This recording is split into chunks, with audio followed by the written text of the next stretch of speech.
போயிட்டு நாங்கள் வந்து உள்ளே போய் என்ட்ரன்ஸில் அப்படியே நிற்கிறோம். அப்புறம் குருநாதர் வந்து ரைட் சைடில் உள்ளே போகிறாரு.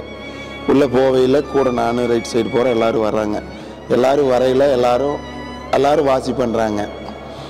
ஐயா மட்டும் நம்ம குருநாதர் சித்தர்கள் முறைப்படி சித்தர்களுடைய கலையை யூஸ் பண்ணுறாரு. யூஸ் பண்ணையில் அவர் வந்து சித்தர் வந்து யோகி மௌன சித்தர் வந்து அப்படியே திரும்புகிறாருங்க. திரும்பின உடனே ஒரு எப்படி சொல்கிறது, ஒரு கோபமான ஒரு மனநிலை அப்படியே கை நீட்டுறாரு. அப்படியே கை நீட்டி ஒரு மாதிரி பார்க்குறாரு. அந்த பார்வை என்ன அப்படின்னா ஐயாவே பதிவில் போட்டிருப்பாங்க, குருநாதர் பதிவில் போட்டிருப்பாங்க. அவங்க கர்மாப்படி நீ இருக்கட்டும், நீ ஏன் கேட்குற அப்படின்னு சொல்லி அவர் கேட்டதாக வந்து அவர் சொல்லுவார். நீங்கள் அவங்கள இருப்பில் இருந்து மனமில்லாத நிலையில் இருந்தீங்கன்னா அந்த அருள் வந்து உங்களை ஆக்கிரமிக்கின்றது. அது என்னுடைய அனுபவத்திலே உணர்ந்திருக்கேன். நான் குருநாதரோட இருக்கிறப்பெல்லாம் பார்த்தீங்கன்னா நான் வந்து ரொம்ப கேள்வி கேட்க மாட்டேன், கடைசியில் தான் உட்காந்துருப்பேன். அவரோட இருப்பில் இருந்தாலே எனக்கு அது எப்படி வார்த்தைகளை விவரிக்குதுன்னு சொல்லலை தெரியல. எனக்கு ட்ரெயின் நான் இறங்கக்கூடிய ஸ்டேஷன் வருது. அந்த ஸ்டேஷன் வந்தோடனே நான் ரொம்ப ஆழ்ந்த தூக்கத்தில் இருக்கேன். என்னை 3 தடவை யாரோ இப்படி தட்டுறாங்க.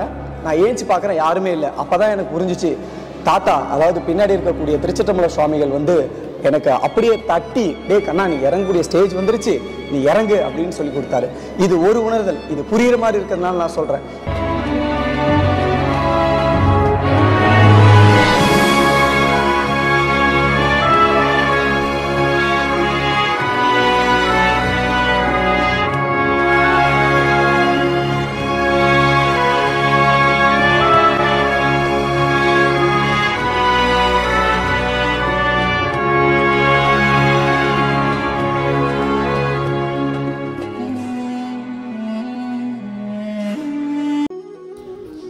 தெளிவு குருவின் திருமேனி காண்டல், தெளிவு குருவின் திருநாமம் செப்பல், தெளிவு குருவின் திருவார்த்தை கேட்டல், தெளிவு குரு உரு சிந்தித்தல் தானே. குருவே சரணம். அனைவருக்கும் ஆத்ம வணக்கங்க. அப்பாவை ஃபஸ்ட்டு என்னடா அப்பான்னு சொல்கிறேன்னு நினைக்காதீங்க. குருநாதர் அப்பான்னு கூப்பிட்டு பழகிருச்சுங்க. அது வந்து எப்படி சொல்கிறதுன்னு தெரில. அது ஒரு இனம் புரியாத அன்பை கொடுத்துட்டார் அவர் எல்லாத்துக்கும். எனக்கு மட்டும் இல்லைங்க, கிளாஸுக்கு வரவங்க அத்தனை பேர்த்துக்கு அந்த மாதிரி அன்பை கொடுத்து, வயசில் பெரியவங்களாக இருப்பாங்க அவங்க கூட அப்பான்னு சொல்லி கூப்பிட்ற அளவுக்கு இருக்குதுங்க. அவரே சொல்லுவார், என்னை அப்பான்னு கூப்பிடாதீங்க அப்படின்னு சொல்லும்போது அவர் என்ன மற்றவங்கள என்ன சொல்லுவாங்கன்னா, அப்பாங்கிறது வந்து வயசில் இல்லைங்க, ஆத்மார்த்தமாக உள்ளிருந்து வருதுங்க அப்படி சொல்லுவார். அப்புறம் எங்களோட கெட்ட குணங்களெல்லாம் அவர் பார்த்து வெளியே கொணந்து ஒரு உணவளிக்கிறது பார்த்திங்கன்னா அதில் ஒரு அன்பாக உணவளி அப்படின்னு சொல்லுவாங்க. அது கருணையோடு செய்ய அப்படின்னு சொல்லுவாங்க. இந்த மாதிரி நல்ல விஷயத்தெல்லாம் சின்ன சின்ன விஷயத்துக்கு முதற்கொண்டு நல்லா சொல்லி கொடுத்துருக்குறாருங்க. அவர் பார்த்திங்கன்னா நம்மளாம் எங்கேயோ சுற்றிட்டு இருந்தவங்க, சரிங்களா, எங்கேயோ சுற்றிட்டு அப்படி இருந்தவங்க, கோயில் குளத்துக்கெல்லாம் ஓடி இதுதான் சாமி இதுதான் அப்படி இப்படின்ட்டு எல்லாம் போயிட்டு இருந்தேங்க, சரிங்களா. அவர் எப்போ யூடியூப்பில் பார்த்து உள்ளே வந்தேன்னா அதுக்கப்புறம் பார்த்திங்கன்னா கடவுளுங்கிறது உனக்குள்ளே இருக்கிறாரு, தேடி பாருங்க அப்படின்னு சொல்லி உள்தன்மை பாருங்கன்னு சொல்லி ஒவ்வொரு நாள் எங்களை சிற்பி எப்படி செதுக்குவாரோ அது மாதிரி செதுக்கி எங்களை ஒரு நல்ல நிலைக்கு கொண்டு வந்துட்டாங்க. குடும்பத்துலேயுமே அப்படித்தாங்க. நிறைய பிரச்சனை வரும். அந்த பிரச்சனையெல்லாம் பார்த்தீங்கன்னா குருநாதர்கிட்ட ஒரே ஒரு ஃபோன் பண்ணி சொன்னால் போதுங்க. அவர் சொல்கிற விஷயம் பார்த்தீங்கன்னா, ஒன்றும் இல்லடாக்கண்ணா, இதெல்லாம் ஒரு பெரிய விஷயம் இல்லடாக்கண்ணா, நீ மனைவி கிட்ட சண்டை பிடிச்சிங்கன்னா ஒன்றும் இல்லாமல் அன்பாக பேசு. ஒரே ஒரு வார்த்தை அவர் சொல்கிற விதம் எப்பேற்பட்ட பெரிய பிரச்சனையாக இருந்தாலும் அப்படியே பனி போல் நீங்கிற மாதிரி சொல்லுவார். அந்த மாதிரி நம்ம அவர் சொல்லி கொடுத்தாலும் ஒன்று பேசுனாலும் அதே மாதிரி அப்படியே ஷார்ட் அவுட் ஆயிருங்க, க்ளீன் ஆயிரு. அடுத்த நாள் பார்த்தீங்கன்னா எந்த பிரச்சனையும் இருக்காது. அதே மாதிரி குழந்தைகளோட படிப்புக்கு சரிங்க, அவங்ககிட்ட அன்பாக நடந்துக்குங்க, அன்பாக இது பண்ணுங்கள், எப்படி நீங்கள் அவங்க டீச் பண்ணுங்கள். குழந்தைங்க வந்து நல்லா மேலே வர்றதுக்கு என்னென்ன வழி சொல்லணுமோ எல்லாம் சொல்லி கொடுப்பாருங்க. அப்புறம் வெளியில் ரோட்டோரத்தில் நடக்கிறவங்ககிட்ட ஒரு கருணை உள்ளத்தோடு பழகுங்க. யாராக இருந்தாலும் சரி எல்லாத்துக்கிட்ட கருணையோடு பழகுங்க, அன்பாக பழகுங்க. அந்த அன்பு தான் முக்கியம்னு சொல்லிட்டு எல்லாத்துக்கிட்ட பழக வைப்பாருங்க. இந்த மாதிரி குருநாதர் வந்து எப்படி சொல்கிறதுங்க, வாழ்க்கையில் தேடுனாலும் கிடைக்காதுங்க. அந்த மாதிரி ஒரு குருநாதருங்க ஃபீல் ஆகுது. எப்படி சொல்கிறதுன்னு எனக்கு சொல்ல தெரியல. அப்பா அப்பான்னு சொல்லி கூப்பிட்டு பழகி இது இங்கிருந்து வருதுங்க. அப்பான்னு சொல்லி அவர் வேறு விதமான கூப்பிட தோண மாட்டேங்குது. அப்பா அப்பான்னு அவரே நிறைய டைம் சொல்லிக்கிறாரு. இருந்தாலும் அப்பான்னு சொல்லி கூப்பிட்றது தான் எனக்கு ஒரு மனசு ஆத்ம திருப்தியாக இருக்குது.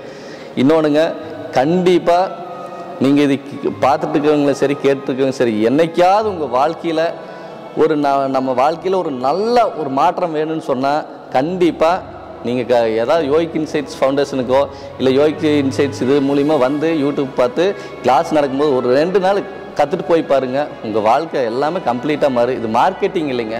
கண்டிப்பாக உங்கள் வாழ்க்கை நல்லா இருக்குது. கண்டிப்பாக ஷூராக நல்லா இருக்குங்க. தாத்தா வாழ்ந்த இடத்துல ரொம்ப சிம்பிளுங்க. அவர் நினச்சிருந்தா என்ன வேணால் பண்ணியிருக்கலாம். அதெல்லாம் அவர் விருப்பப்படாமல் அவரோட வீடு பார்த்திங்கன்னா ஒரு சின்ன சைஸ் தான். அதில் அவ்வளோ அழகாக அவ்வளோ சந்தோஷமாக அவர் வாழ்ந்திருக்காரு. நம்ம இன்றைக்கி பார்த்திங்கன்னா பொருளாதாரத்தில் எது கிடைச்சாலும் நமக்கு திருப்தியே கிடையாது. இங்கே ஒன்று கவனிச்சு பாருங்கள், 5 ரூபா கிடைத்தா 10 ரூபா கிடைக்குமான்னு யோசிப்போம், 10 ரூபா கிடைச்சா 100 ரூபா கிடைக்குமான்னு யோசிக்கிறோம். அது மாதிரி நமக்கு தேவைகள் அதிகமாக போயிட்டே இருக்குது. ஓகேங்களா? எப்போவுமே நம்ம திருப்தி அடைய மாட்டோம். ஒரே விஷயத்தில் நம்ம திருப்தி அடைகிறோம். என்ன விஷயத்தில் பார்த்திங்கன்னா உணவு விஷயத்தில் தான். ஒரு அளவுக்கு மேலே நம்ம சாப்பிட்டா போதுன்றது அப்போ தான் மனசு வருது. ஆனால் அங்கே ஒரு விஷயத்தில் அவ்வளோ சின்ன இடத்துல அவ்வளோ சந்தோஷமாக வாழ்ந்துருக்கிறார். அந்த இடத்துல நாங்கள் போய் உட்காந்து ஒரு தியானம் பண்ணும்போது அந்த ஒரு ப்ரெசண்ட்டில் பார்த்திங்கன்னா அதோட வைப்ரேஷன் உண்மையில் சொல்கிறதுக்கு வார்த்தைகளே இல்லைங்க. அது நம்ம அனுபவிச்சு பார்த்தா தான் இருக்கணும். இதோட அனுபவத்தை நீங்கள் கேட்டிங்கன்னா சொல்லுவாங்க, அனுபவத்தை சொல்ல முடியாது, வார்த்தைகளை சொல்ல முடியாதுன்னு. ஒரு விஷயத்த சொல்லுவேன் நான், என்னென்னா அந்த அனுபவம் உங்களுக்கு தெரிஞ்சுக்கணுமா, அதில் ஒரு துளி சொல்கிறேன். ஒரு தாய் 10 மாதம் சுமந்து ஒரு குழந்தைய கஷ்டப்பட்டு பெற்று எடுத்து அந்த தாய்ப்பால் மொத கொடுக்குறாங்க பார்த்தீங்களா, அந்த இன்பம் என்னவோ அதில் ஒரு துளி தான் இந்த ஒரு நீங்கள் சொல்கிற விஷயம். இதை விட பல மடங்கு ஒரு பெரிய விஷயந்தான் அந்த இடத்துல தியானம் பண்ணும்போது உங்களுக்கு கிடைக்கிற ஒரு விஷயம். அந்த நிகழ்வு பார்த்திங்கன்னா உட்காந்து தியானம் பண்ணிவிட்டு வெளியே வந்தோம். இன்னும் ஒரு விஷயம் பாருங்கள், வெளியே வந்தோடனே நாங்கள் எல்லாம் நின்றுட்டுருக்குறோம். குருஜி மேலே பார்த்துட்டு இருக்கிறார். என்ன மேலே பார்த்துட்டு பார்த்தா அங்கே கரெக்டாக பார்த்திங்கன்னா கழுகு வட்டம் எடுந்து சரி ஓகே கழுகு வட்டம் எடுதுன்னு பார்த்துட்டு இருந்தோம். அதுக்கப்புறம் குருஜி மேலே பார்த்துட்டே இருக்க, வெயில் சுட்டு வெயில் அடி நல்ல வெயில் கொளுத்துது. அந்த நேரத்தில் குருஜி கிட்ட கேட்குறேன், என்ன குருஜி மேலே பார்த்துட்டே இருக்கீங்கன்னு. அவர் சொல்கிறாரு, இல்லை நம்ம குழந்தைங்களாம் வந்திருக்காரு பாருங்கள், நம்ம சீடன்னு சொல்லலை அவர், நம்மளோட குழந்தைங்களாம் வந்திருக்காங்க, அது தாத்தாவோட கருணை கிடச்சா சந்தோஷமாக இருக்கும்னாரு. தாத்தாவோட கருணைன்னா நான் எனக்கு தெரியல, குருஜியோட அவரோட என்ன யோசிக்கிறேன்னு தெரியல. அப்போ தாத்தாவோட கருணை கிடச்சா நல்லா இருக்குன்னு போது என்ன குருஜின்னா, இல்லை ஒரு ஆசீர்வாதம் கிடச்சா போதும் அப்படின்னு சொல்லி வாயை மூடினார்.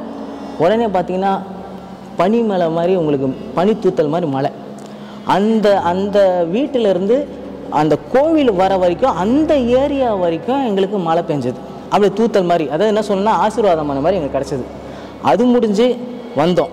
அவரோட முழு ஆசீர்வாதம் எங்களுக்கு அந்த நேரத்தில் கிடச்சிது. இதில் ஒரு விஷயம் என்னென்னா, நான் பார்த்திங்கன்னா நான் எதுவும் நம்ப மாட்டேன்.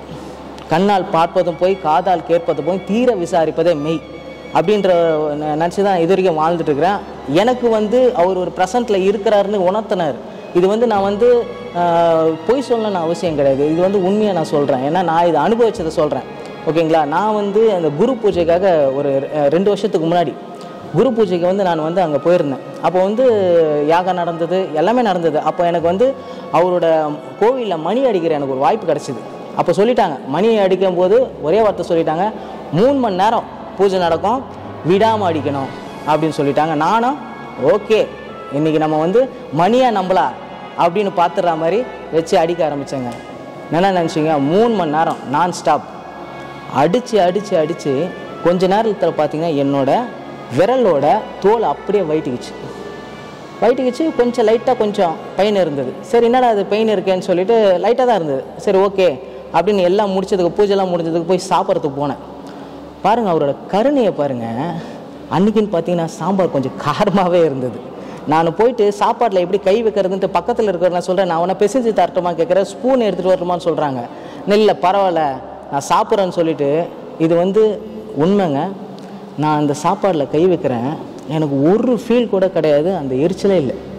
எனக்கு ஒரே ஆச்சரியம், என்னடா அது எப்படா இது நம்ம சின்ன ஒரு கீறினா கூட அந்த பெயின் அந்த எரிச்சல் நமக்கு உயிரே போகும், தோலே பிஞ்சு போயிடுச்சு, எப்படி இது வலி இல்லாமல் இருக்குதுன்னு சொல்லிட்டு உடனே பக்கத்தில் கூப்பிட்டு ரசத்தை ஊற்றுவே காட்டுறேன், இது பாருங்கன்ட்டு. அப்போ தான் உண்மையில சொன்னேன், நம்மலாம் ஜீவ சமாதின்றது நம்ம சொல்லிகிட்டு இருக்கோம், அவங்க உண்மையில வாழ்ந்துட்டுருக்குறாங்க.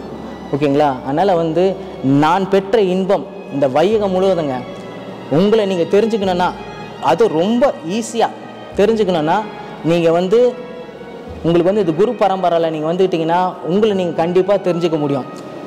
உடம்பை விட்டு உயிர், இந்த மலர்லேருந்து சுவாசம் என்னென்ன ஸ்மெல்லு, ஓகேங்களா? மலர்லேருந்து எப்படி ஒரு ஸ்மெல்லு வந்து பிரிஞ்சு போதோ அதே மாதிரி நம்ம உடம்பை விட்டு நம்ம ஆன்மாவை பிரிக்கிறதுக்கு உண்டான அத்தனை கலையும் இங்கே கற்றுக்கிட்டு நம்ம உங்களை வந்து நீங்கள் முன்னேற்றி போகலாம். இதில் வந்து கலந்துக்கிட்டிங்கன்னா உங்களை நீங்கள் அறியலாம். குருங்கிறவங்க நான் நிறைய பார்த்துருக்கேன், எப்படி இருப்பாங்கன்னு சொல்லிட்டு. அப்படிலாம் கிடையாது. அப்படியே இயல்பு, தன்மை, அன்பு, கருணை அப்படின்னா குருநாதர் தான், ரஞ்சித்தப்பா தான்.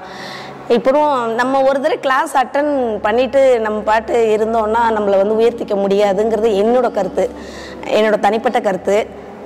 ஏன்னா நம்ம திருப்பி அவங்க கூடயே வந்து கைப்பிடிச்சி நடந்து வந்துகிட்டு இருக்கும்போது தான் நம்ம எங்கே தப்பு பண்ணுறோம், எங்கே நேராக நடக்கிறோம், இல்லை எங்கே கீழே விழ போகிறோம் அப்படிங்கிறத நம்மளால் புரிஞ்சுக்க முடியும். அதை நம்ம வாலண்டியரிங்கிற பேரில் நம்ம வந்து சேவை செஞ்சு மக்களுக்கும் சேவை செஞ்சுட்டு குருநாதர் கையை பிடிச்சிக்கிட்டு நடக்கும்போது அப்போ நம்ம வந்து நம்மளை வந்து உயர்த்திக்க முடியுது.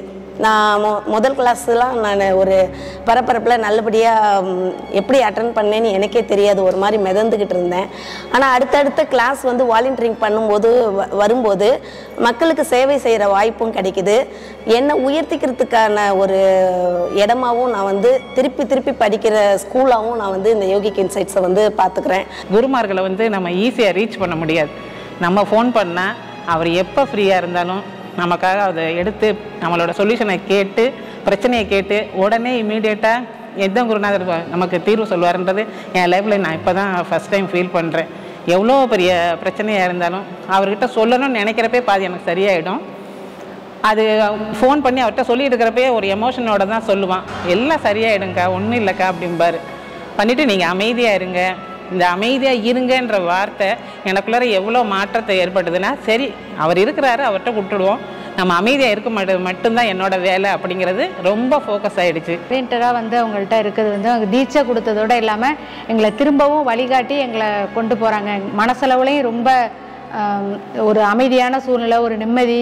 அடுத்தது வந்து ஒரு பிரச்சனைனா எப்படி முடிவெடுக்கிறதுங்கிறத யார்கிட்டையாவது கேட்டுட்டு இருந்தேன் நான்லாம். இப்போல்லாம் ஒன்றுன்னா அடுத்த முடிவு என்ன எடுக்கணுங்கிறத எனக்கே அது புரிய ஆரம்பித்து நானே அந்த முடிவுகளை நானே எடுத்துக்கிறேன். இந்தளவுக்கு என்னை தைரியமாக கொண்டு போகிறது அத்தனையும் என்னுடைய குருநாதர் ரஞ்சித் அவங்களுக்கு ரொம்ப நன்றி. திருச்சிற்றம்பலம் தாத்தா அவங்களுக்கு ரொம்ப நன்றி.